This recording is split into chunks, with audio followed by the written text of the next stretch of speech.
বীরবলের গল্প। অভ্যাসে মানুষের দাস। বাদশাহ একদিন বনে শিকার করতে গিয়েছিলেন। হঠাৎ বনে তাঁর নজরে পড়ল একটি জংলি স্ত্রীলোক ঝোপের আড়ালে একটি সন্তান প্রসব করে তখনই শিশুটিকে পরিধেয় বস্ত্রের ঝোলার মধ্যে বেঁধে পিঠে ফেলে নিয়ে চলে গেল সেখান থেকে। বাদশাহ এতে আশ্চর্য হয়ে মনে মনে ভাবলেন, আমার অন্তঃপুরের মহিলারা প্রসবের সময় ব্যথার যে ভান করেন সে আসলে মিথ্যে। প্রসব ব্যথা যদি সত্যি এত কষ্টের হতো তাহলে এই শ্রমজীবী বন্য মেয়েটিও তো সে যন্ত্রণা অনুভব করত।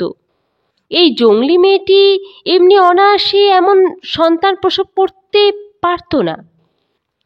এরপর থেকে বাদশাহ অন্তঃপুরের মহিলাদের এমনকি বেগমদেরও গর্ভাবস্থায় কোনো তত্ত্বাবধান করতেন না।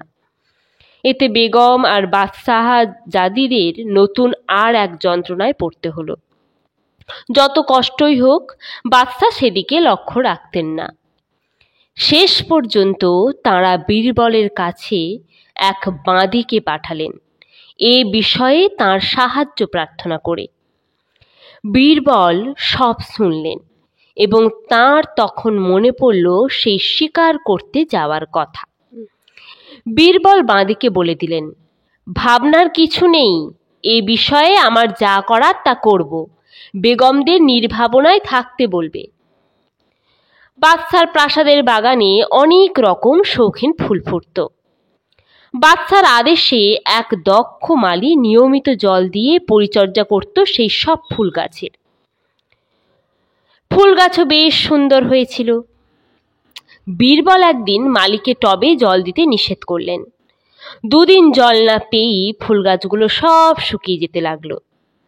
বাদশাহ এজন্য মালীকে ডেকে তিরস্কার করলেই সে বলল, আমার কোনো কসুর নেই হুজুর, বীরবল সাহেব আমাকে বাগানে জল দিতে নিষেধ করেছেন, সেজন্য আমি দুদিন ধরে জল দিইনি হুজুর। বাদশাহ বীরবলকে ডেকে বললেন, তুমি নাকি মালীকে টবের ফুল গাছে জল দিতে নিষেধ করেছ, তার জবাব দাও। দেখতে পাচ্ছ জল না পেয়ে গাছগুলো সব কেমন হয়ে গেছে। বীরবল বললেন, হ্যাঁ হুজুর, আমি মালীকে জল দিতে নিষেধ করেছিলাম। কেন? বীরবল বললেন, জঙ্গলের গাছগুলোতে কে জল দেয় হুজুর, কিন্তু জঙ্গলের গাছ কি বাঁচে না, না বাড়ে না, না দেখতে খারাপ লাগে। বাদশাহ বললেন, জঙ্গলের গাছ আর বাদশার বাড়ির বাগানের ফুল গাছ এক হলো?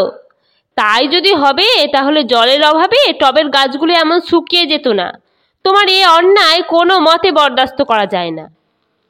বীরবল বললেন, তাই যদি হয় হুজুর, তাহলে জংলি স্ত্রীলোক আর বাদশার অন্তঃপুরের স্ত্রীলোকও কি এক হয়? সমশিলা জংলি নারীর প্রসব বেদনা হয় না, বা সামান্য হয় বলে কি আজন্ম সুখভোগিনী বেগমদের প্রসব বেদনা হবে না? এর কি কোনো উত্তর আপনি দিতে পারেন হুজুর? বাদশাহ এবার নিজের ভুল বুঝতে পেরে গর্ভবতী অন্তঃপুরস্থা মহিলাদের বিশেষ তত্ত্বাবধানের রীতি পুনর্প্রবর্তন করলেন। তিনি সেদিন থেকে আবার আগের মতোই তাদের সব দেখভাল করতে লাগলেন। বীরবলও তখন মা জননীদের আশীর্বাদ কুড়োলেন।